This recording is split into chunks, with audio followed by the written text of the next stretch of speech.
वालेकुम, मुझे फसी खान कहते हैं। मैं यूट्यूब के चैनल फसी दुबई के लिए वीडियोस बनाते रहता हूँ।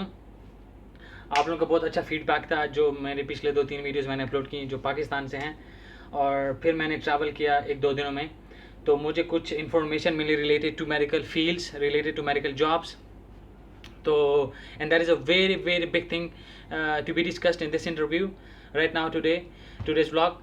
तो मुझे एक बंदा मिला जो इस फील्ड में है मेडिकल की फील्ड में है, और उसकी एजुकेशन थी कुछ FA मैट्रिक इस तरह का था।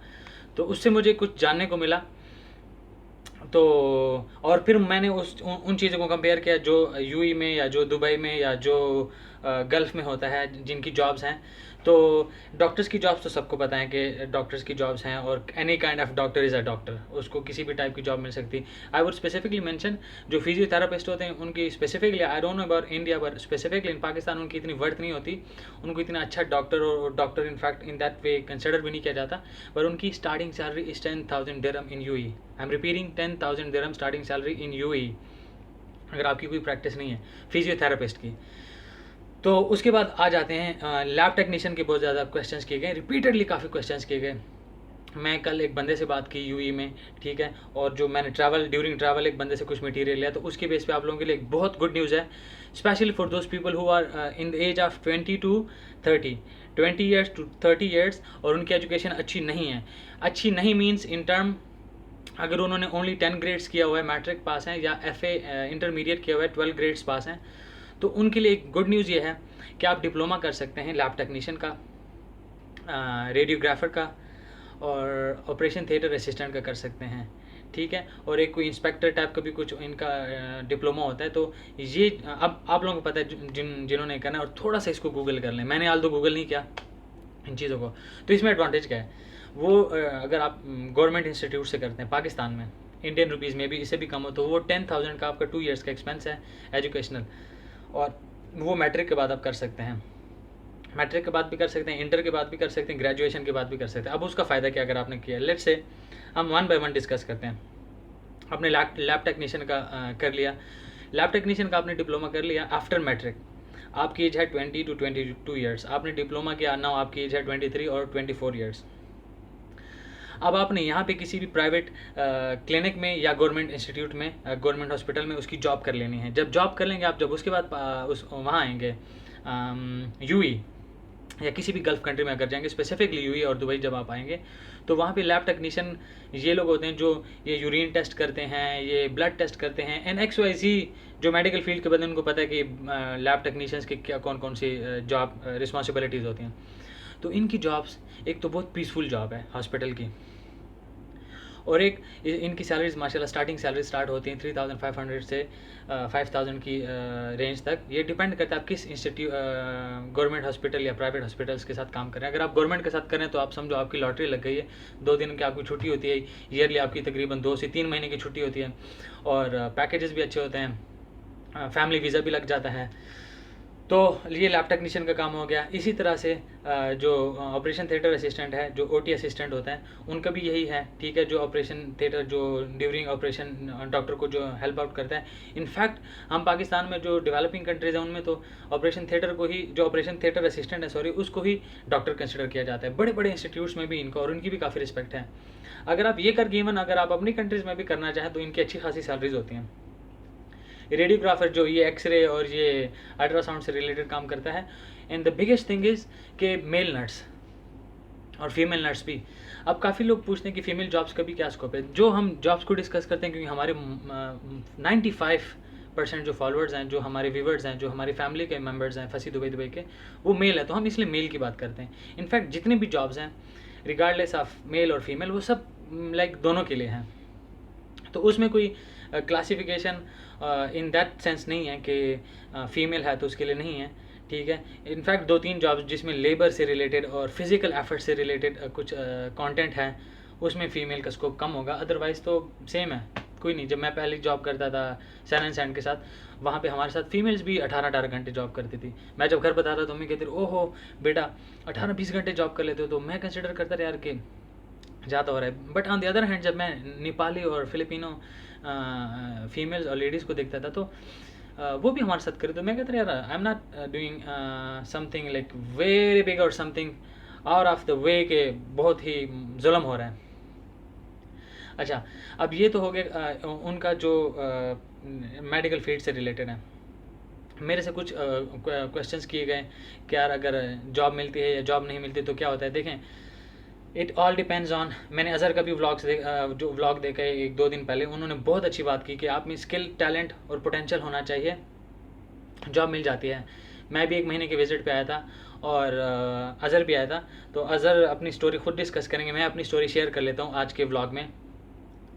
कि मैं आया था अजमान में मैं रहा था, और मेरे पास 29 डेज़ थे, मेरे पास 30 डेज़ भी नहीं थे। मेरे 13 की टिकट हुई थी यहाँ से, और वहाँ से 11th की, नेक्स्ट मंथ की 11th की मेरी वापसी रिटर्न टिकट थी। तो मेरे पास 19 डेज़ थे, जिसमें से तो मेरे 7-8 डेज़ मेरे अजमान में निकल गए। और मुझे इवन कॉन्सेप्ट ही नहीं था, मैं कंसिडर्स करता था इनको ग्रॉसरीज को कि ये these are the big target markets for me, where I am suppose to drop my CVs and where I am suppose to look for my job. तो 8 दिन तो ऐसे लगे। फिर 8 दिनों के बाद मेरे पास लैपटॉप भी नहीं था। फिर I am again mentioning this thing कि वीडियोस बनाने का पर्पस भी यही है कि जो हमारे जैसे लोग जिनका इतना, अब मुझे अक्सर लोग बोलते हैं कि फसी भाई हम गरीब हैं, हम खुद गरीब हैं, और हम खुद गरीब थे। और डेफिनेटली ये वीडियोस जो हैं, स्पेशली जो हमारा वो है, जो लैंग्वेज है वो उर्दू और हिंदी है अभी, इसलिए कि जो अमीर फैमिलीज़ हैं, जो बर्गर फैमिलीज़ हैं, उनके तो ऑलरेडी कॉन्टेक्ट्स हैं यार, वो तो ऑलरेडी 2-3 लाख 4 लाख देना उनके लिए तो बस जस्ट लाइक चुटकी। तो ये हमारे जैसे लोगों के लिए है जो इस एफर्ट से गुजरे हों, जो इस स्ट्रगल से गुजरे हों। तो आप ये ना बताएं कि आप गरीब हैं, आप मजबूर हैं, हम सब इसी स्टेज से गुजर चुके हैं। और अल्हम्दुलिल्लाह अल्हम्दुलिल्लाह this is growing day by day, every minute this is growing. आज भी मेरे एक बंदे से बात हुई तो वो बता रहा था कि उसके कुछ रिलेटिव्स हैं यूएई में, वो तो कंसिडर ही नहीं करते हैं। और ऐसे ही होता है, जो चला जाता है वो भूल जाता है, वो पाकिस्तानियों को, और जो बैक जिस भी कंट्री में होते हैं उनके अपने ही उसको नेटिव्स को वो बहुत ही स्टूपिड कंसिडर्स करते हैं, और वो समझते हैं कि वी आर समथिंग बिग और we have achieved something big और दे आर स्टूपिड। ऐसा नहीं है, we all are human, fluctuate करती है लाइफ, कभी अच्छा कभी बुरा time. Anyway, coming back to the point, तो 8 दिन वहाँ निकल गए। फिर मैं दुबई आया, कुछ ऐसे लोगों के साथ स्टे किया जिनको जॉब का पता ही नहीं था, जो बस एक कैटेगरी में थे जो ड्राइविंग करते थे। तो जो मैं जॉब देखना चाह रहा था मॉल की और इस तरह ऑफिस टाइप की, वो और सेल्स और रिटेल की जॉब, वो उनको आइडिया नहीं था। बट मेरा कोई इंटरव्यू भी नहीं हुआ था। 15 डेज़ इस तरह निकल गए। तो मैं वापस चला गया अजमान, जहाँ पे मैं स्टे कर रहा था। तो वहाँ से फिर मैं एक दिन सो रहा था। तो जो भाई थे, I am really thankful to him, अगर वो इस वक्त वीडियो देख रहे हैं तो thank you so very much भाई, कि उनका नेम है सदर अयूब भाई। मैंने जब उनका फर्स्ट टाइम नेम सुना था मैंने कहा तो हमारे जो एक्स प्रेसिडेंट रहे हैं वो उनका है, तो मैंने समझा ये उनका निक नेम है, बट ये उनका एक्चुअल नेम है। एनीवे, तो वो किसी पैसेंजर को ड्रॉप कर रहे थे और उन्होंने पूछा कि यार इधर तो इतना रश है, क्या है। तो उन्होंने बताया कि यार यहाँ पे वॉक इन्स हो रहे हैं और स्पोर्ट की कंपनी है। तो उन्होंने मुझे कॉल की, मैं उस वक्त अजमान में, तो उन्होंने कहा जल्दी से अजमान से कोई टैक्सी करो, ठीक है। और वो टैक्सी ऐसी होती है कि वो थोड़ा सा रेट्स में कम होती है, ठीक है। वो जब इनबॉक्स में कोई पूछेगा वो वीडियो में वो उस टाइप की चीज़ मेंशन नहीं कर सकता। तो और दुबई क्लॉक टावर पे आ जाओ, यहाँ से मैं पिक करके वहाँ ले जाऊँगा। मैं उठा। अपनी स्टोरी मेंशन करने का पर्पज़ ये है कि आप लोगों को इंकरेजमेंट मिले कि जॉब कैसे मिलती है और कितनी एफर्ट्स करनी पड़ती हैं अपनी जॉब और अपने आप को स्टेबल करने के लिए। तो मैं 9 o'clock उन्होंने कॉल की, मैं जल्दी से उठा, शावर लिया, रेडी हो गया, शेव भी नहीं की, ठीक है। आ गया मैं, तो लाइन में लग गया। तो मैंने देखा तो काफ़ी सारे लोग, अब मैं सूट में हूँ, टाई में हूँ, और काफ़ी वेट किया। फ्राइडे था वो दिन। तो जब 2:30-3 बज गए तो उन्होंने कहा अच्छा CVs दे दें और हम आपको कॉल करेंगे, और नेक्स्ट फ्राइडे को भी आप आ सकते हैं। तो मैं बहुत डिसअपॉइंटेड हो गया। अब मैंने उस भाई को कॉल की, जो ड्राइवर जो गाड़ी चलाते थे, टैक्सी चलाते थे। मैंने कहा यार ऐसा सीन है। उन्होंने कहा बस कोई टेंशन नहीं, अगले वीक आना है। जबकि I was really zero at that time in terms of motivation. मैंने कहा यार गया, विज़िट चला गया, फारिग हो गया मैं तो क्योंकि अगला जब फ्राइडे आना तो उसके बाद मेरे पास हार्डली 5 से 6 दिन थे। तो बट उन्होंने मुझे फॉलोअप किया, नहीं आना है, उन्होंने मेरा माइंड मेकअप किया और जल्दी आना है। अब मैं नेक्स्ट फ्राइडे का वेट कर रहा हूँ, और बीच में एक दो और इंटरव्यूज़ भी के लिए भी गया, लेकिन वहाँ से भी मैं रिजेक्ट हो गया कि आपकी जो सीवी है वो हमारे उसको मैच नहीं करे। मेरा मोटिवेशन लेवल और डाउन हो गया। बट मैं एक तरह से थोड़ा सा यानी कि मेरे पास एक लास्ट ऑप्शन था, और ये ऑफिशियल मेरा एक इंटरव्यू हुआ था जिससे मुझे जॉब मिली थी। अच्छा, अब वो फ्राइडे के दिन अब मैं देख चुका था कि यार ये तो लोग काफ़ी सारे होते हैं, ये फिलिपिनो तो मेरे ख्याल से उस रात सोते भी नहीं जिस दिन अगले दिन वॉक इन होता है। मैं था भी अजमान में। मुझे यार पूरी रात नींद नहीं है अपने इंटरव्यू की प्रिपरेशन और इंटरव्यू को लेके ना, और क्योंकि फ्यूचर दाव पे लगे होते, पैसे मैं लगा चुका था, और कोई गाइड करने वाला था नहीं कि 1 महीने की विजिट पे नहीं आना चाहिए, ये है वो है, तो बहुत डिप्रेस था। एनीवे मैं कोई 2:30-3 बजे तक मैं जागता रहा। ये नवंबर का ही आई गेस मंथ था, दिसंबर का स्टार्ट था। तो फिर मैं उठा, नमाज़ पढ़ी, ठीक है, और वहाँ से गाड़ी ली और यहाँ आया। तो यहाँ फिर भी मैं 6:30 इसी तरह 6 साढ़े 6 बजे पहुँच गया, फिर भी उतना रश है, लेकिन मेरे फिर भी थोड़ा सा नंबर ज़रा अच्छा था। मैंने नाश्ता किया। मैं 6 साढ़े 6 बजे, आई am not sure about the exact time, सुबह के से शाम 4:30-5 बजे तक मैं लाइन में खड़ा रहा। But I was determined. उस लाइन में खड़े होके जो लड़के लड़कियां थे वो आपस में कुछ और ही स्टोरीज सुन रहे थे और डाल रहे थे, और but I was focused, I was damn serious. और टू बी वेरी ऑनेस्ट, मेरे बाबा की उस टाइम कॉल आई और मैं लिटरली रो रहा था कि बाबा मैं लाइन में खड़ा हूँ इंटरव्यू के लिए, आप दुआ करें, और बहुत गर्मी है यहाँ पे। और कुछ आइडिया ही नहीं देना कि यार एम्ब्रेला लेके उधर खड़े हो जाओ, या कुछ ऐसी चीज़ ले जाओ जो सर पे रख सको, और ऊपर से सूट भी उस वक्त नहीं पहनना चाहिए था, ये कुछ चीज़ें पता नहीं थी। बस वैसे ही रेडी होकर मैं चला गया था। मेरी 5-5:30 बजे जब बारी आई, 5-5, 8-8 बंदों को वो लोग अंदर लेके जा रहे थे। मैं सबसे पहले वहाँ पे गया, CR मीन्स कम्फर्ट रूम, जहाँ पे आप वॉशरूम यूज़ करते हो। और मैंने फेस वॉश किया, बाल थोड़े से ठीक किए, जल नहीं लगी हुई थी, और मैं फोकस्ड हो गया कि इंशाल्लाह जॉब लेके जाना है, ऑफ़र लेटर लेके जाना है। अच्छा, हम मेरे साथ 8 बंदे हम अंदर चले गए, कोई कहाँ से है कोई कहाँ से है, ठीक है, ज़्यादातर कराची से थे लोग। अच्छा, मेरे से वो लोग फ्रंट पे थे आगे, क्योंकि मैं वॉशरूम चले गया था अपना फेस वगैरह साफ़ करने के लिए। वापस आए तो आगे आगे उनको एक एक दो दो यानी कि एक एक दो दो मिनट तो नहीं है, 15-20-30 सेकेंड्स में लोग उनको बाहर पहले राउंड से बाहर कर रहे हैं। तो मैं बहुत डिप्रेस्ड, और उस डिप्रेस को देखो, आप पे एक टाइम आता है जब आप नर्वस हो जाते हो, जब आप डाउन हो जाते हो। वो जब डाउन हो जाते हो उससे फिर निकल के आप जो इंसान बनते हो, ठीक है, वो बहुत स्ट्रांग इंसान होता है। और मैं खुद अपने लाइफ का एक्सपीरियंस इसलिए शेयर कर रहा हूँ कि हम अक्सर बताते रहते हैं, तो आप लोग कहते होंगे यार पता नहीं ये किस तरह से जॉब की है, और अभी हमारे लेक्चर्स दे रहे हैं और लंबी लंबी बातें करते रहते हैं। तो अच्छा, वो बंदा भी खड़ा है और वो ज़रा ऐसे कुछ जेस्चर्स बना रहा है कि उसे लग रहा था कि वो वॉशरूम जा रहा है। मैंने कहा यार ऊपर अल्लाह है और नीचे सिर्फ मैं हूँ, और कोई रेफरेंस भी नहीं, और इस बंदे ने और पूरी मेहनत पे पानी फिर जाना है। तो अगर मैंने इसको कैप्चर नहीं किया, इसका अटेंशन, मैं जैसे गया, मैं रूम एंटर हुआ, मैंने कहा अस्सलाम वालेकुम, वो अरबी ड्रेस में था, अटायर में था। तो मैंने हाथ मिलाया ऐसे, ज़रा थोड़ा सा उसका हाथ ऐसे हिलाया, जैसे ये हाथ मिला हुआ तो थोड़ा सा हिलाया मैंने कहा यार ये थोड़ा फील करे कि कोई आया हुआ है, कोई पागल आया हुआ है जो जिसको जॉब चाहिए। कहते हैं how are you my friend. मैंने कहा आई एम फाइन अल्हम्दुलिल्लाह। मैं खड़ा था ऐसी अटेंटिव होके। कहता है tell me about your self.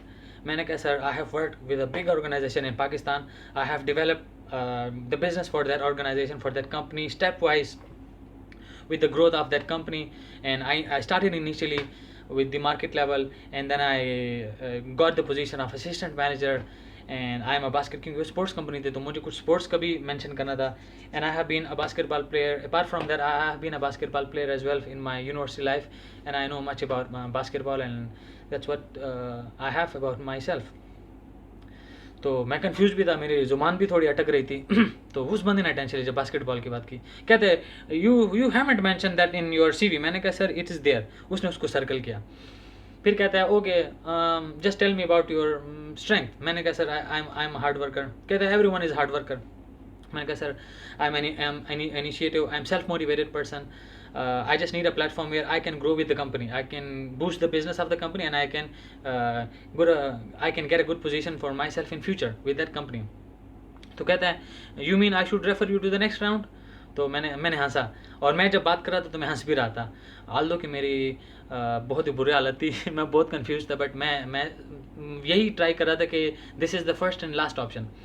तो कहते okay, I was going to washroom but I stood for you, I waited for you 10 minutes हबीबी, and now I am going to washroom and XYZ उसने नाम बुलाया, take his CV and take him to the second round. अच्छा, मैंने कहा चलो शुक्र अल्हम्दुलिल्लाह, और सेकंड राउंड आ गया। अब सेकंड राउंड में 3 4 5 डिफरेंट टाइप के डेस्क पड़े थे, तो अब मैं बहुत अगेन अटेंटिव हो गया कि यार ये लोग क्वेश्चंस क्या पूछ रहे हैं। वो ज़रा विस्पर करके पूछ रहे थे, लेकिन स्पोर्ट्स से रिलेटेड पूछ रहे थे। मुझे अगेन फिर समझ आ गई कि इसमें बास्केटबॉल की ही बातें करनी है, और मैं उनको सुन रहा था। किसी ने बास्केटबॉल की जर्सीज पहनी हुई थी, मुझे एक नाम याद पड़ा, और जो बंदे बोल रहे थे डेरेक रोज़, वो बास्केटबॉल का कोई प्लेयर था तब जब मैं इंटरव्यू में, तो मुझे पता ही नहीं था। वो जब मैंने कंपनी ज्वाइन की बाद में फिर मैंने उसकी हिस्ट्री पढ़ी, तो मुझे भी एक ईरानी बंदे के पास इंटरव्यू की मेरी टर्न आई, तो कहता है have a seat, do you no any thing about sports. मैंने कहा yes I M in my CV it's mention. उसने भी वो सर्कल देख लिया था, रेड पेन से उसको सर्कल किया गया था। मैंने कहा yes I am a player of, I was a player of basketball team as well. तो कहते that's good but do you know this is store keeping job, you need to stand in one roof.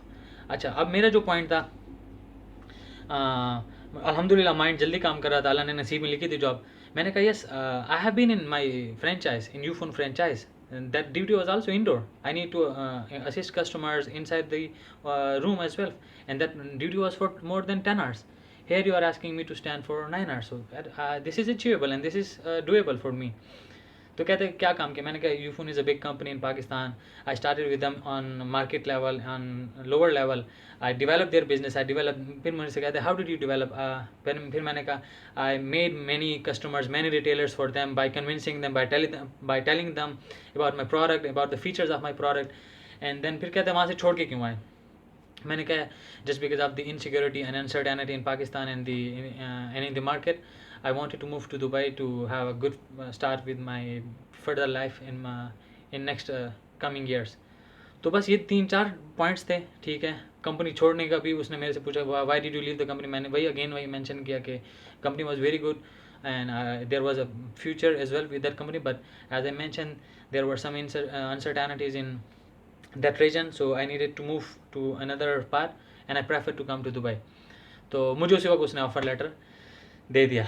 अब यहाँ पे क्या हुआ, अपनी story मैं continue करूँगा, टाइम काफ़ी हो गया है। इतने तक के लिए ही आज के ब्लॉग का काफ़ी है, ठीक है। अगर आपको कुछ और मेरे बारे में जानना है और आपको अगर इंटरेस्ट है कि आगे क्या हुआ, मैंने फिर जॉब कैसे चेंज की और क्या क्या हुआ, एग्जिट कैसे हुआ, क्या नहीं हुआ, उसके लिए stay tune, keep subscribing, keep following, keep sharing the good thing, the good work. Allah Hafiz, take care.